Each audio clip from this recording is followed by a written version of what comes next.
Today I want to give you my race report about the Cruel Jewel 50-mile ultra run from Blue Ridge, Georgia to Blairsville. If you want to see more pictures or hear more details about my race, please join the T2 Endurance Facebook group where I chat a little bit more about it, and I'd love to hear any comments or questions below. The Cruel Jewel 50 is an ultra run from Blue Ridge, Georgia to Blairsville, ending at Vogel State Park.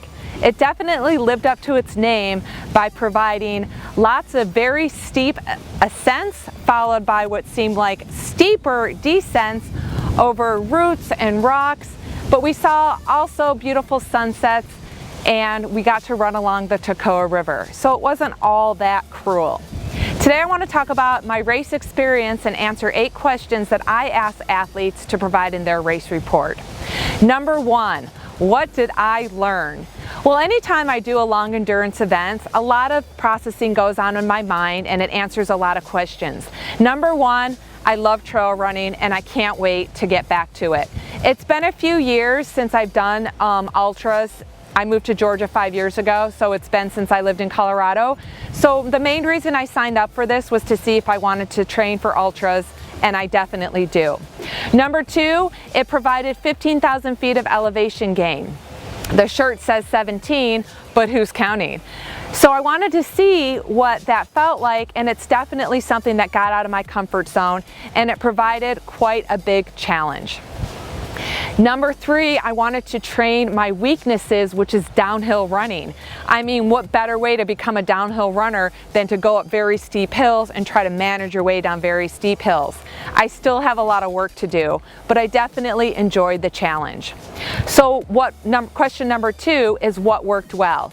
Definitely the weather. We had ideal running conditions, cloudy skies, sunshine, maybe high 60s, 70 degrees, dry weather, warm in the morning, warm in the evening. That worked out really well. My ability to power hike worked out really well. And my nutrition actually I thought worked out really well. With the Coke and Tailwind as my primary form of calories and having aid stations roughly every 5 miles, I thought that worked really great. Question number 3, what am I most proud of?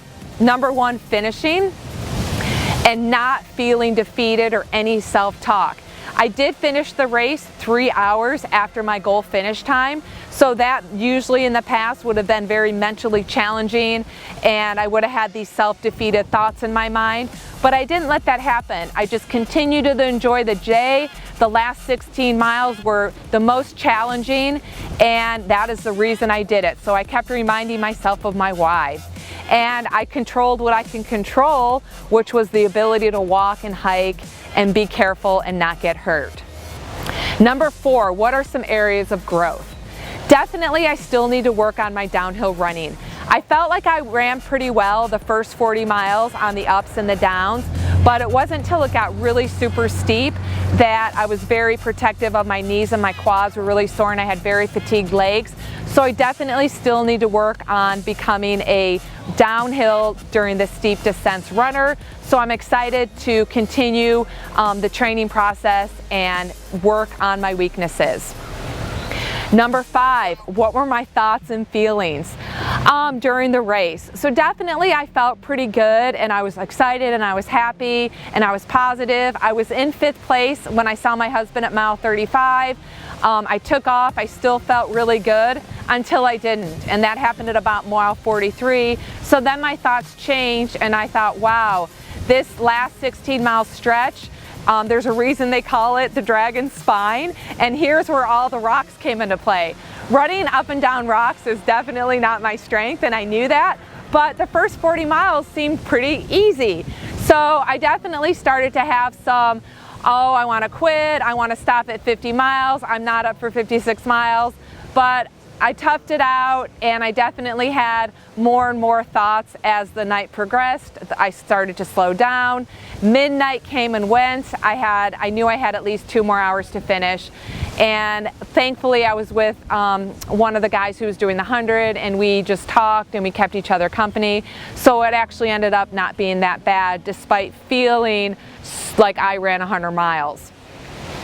So What was effective about my mental game? Question number 6. Definitely, I think I'm very mentally strong when it comes to training and racing. That's definitely one of my strengths.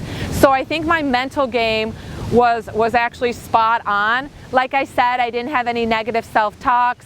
I just took it 1 mile at a time. I kept with my fueling strategy. And once I accepted the fact that I wasn't going to finish before midnight, at that point, it didn't matter when I finished. As long as I finished the race, I knew I was going to be happy. Did my fueling and question number 7, did my fueling and hydration work? I think absolutely. I kind of got a little bit less doing my fueling and hydration strategy during that last 16-mile stretch, but my intensity was lower. I didn't feel like I needed it. Nighttime was coming on. It wasn't quite as hot, and so my hydration was less. The aid stations were a little bit further apart, but I still think I fueled very well in the beginning. That carried me into the night.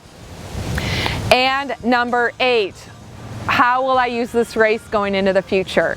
Well, like I already said, I definitely want to continue to train for ultras. I definitely want to work on my weaknesses so they become my strengths. I'm a competitive person. I did finish 7th overall female, but the fact that I was 5th place up until that last 16-mile stretch makes me want to, it drives me and it motivates me to want to get better at that technical section so I could become a better ultra runner. It's definitely something that I truly enjoy, and I can't wait to do the next one. So in conclusion, I was a little out of my league tackling this course, but again, I was fit enough and I was able to handle it mentally and physically that I was able to finish. I loved the process. I did a lot of new training that I wouldn't have done if I didn't sign up for this race, and I just am motivated by challenges. So anything that presents something that's really hard, like hills, elevation, and challenging, like uphills and steep descents, motivates me to want to do it and tackle it and complete it, because not a lot of people will. Ultra running is definitely a smaller volume of people than the sport of triathlon, which I've been doing for most of my life. And like I already said, I really enjoyed the process. The good, the bad, and the ugly presented itself during my 18-hour run hike from Blue Ridge, Georgia to Blairsville, ending at Vogel State Park. If you have any questions, comment below. I'd love to answer them. Please join the T2 Endurance group to post more chatter about my race. I have actually more of a race report as well as pictures in that group. And then I also posted this on my blog, t2coaching.com. I'd love to hear from you. Make it a great day.